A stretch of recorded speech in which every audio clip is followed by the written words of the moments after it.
រណាញ៉ាំទឹកខ្នោតទៅជីវ៉ាផ្អែមពិសានឹងស្រីខ្នោតផ្អែមឆ្ងាញ់តែចាញ់ទឹកមុនបរំវាចាពីរុំឲ្យអូនស្រណំអាឡ័យអូនញ៉ាំទៅไปហើយកុំព្រួយកុំភ័យខ្លុយបងទេចរណៃថ្លៃ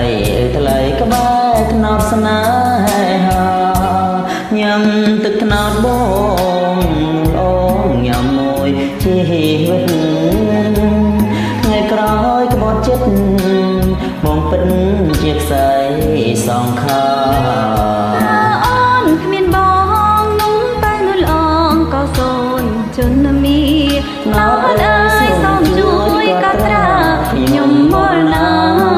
ក្បែរនេះ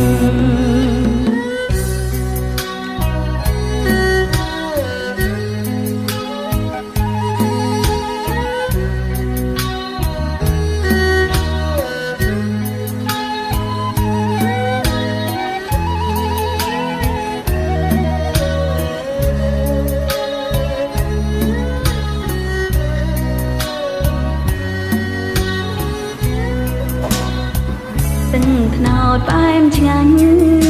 តែចាញ់ទឹកមុនបរំវាចាពីរុំឲ្យអូនស្រណំអាឡ័យ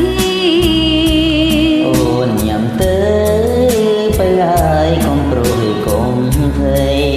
ខ្លុយបងទេចរណៃថ្លៃ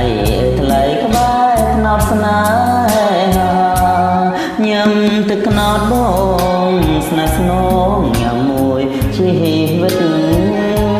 ថ្ងៃក្រោយក្បត់ចិត្តបងពិត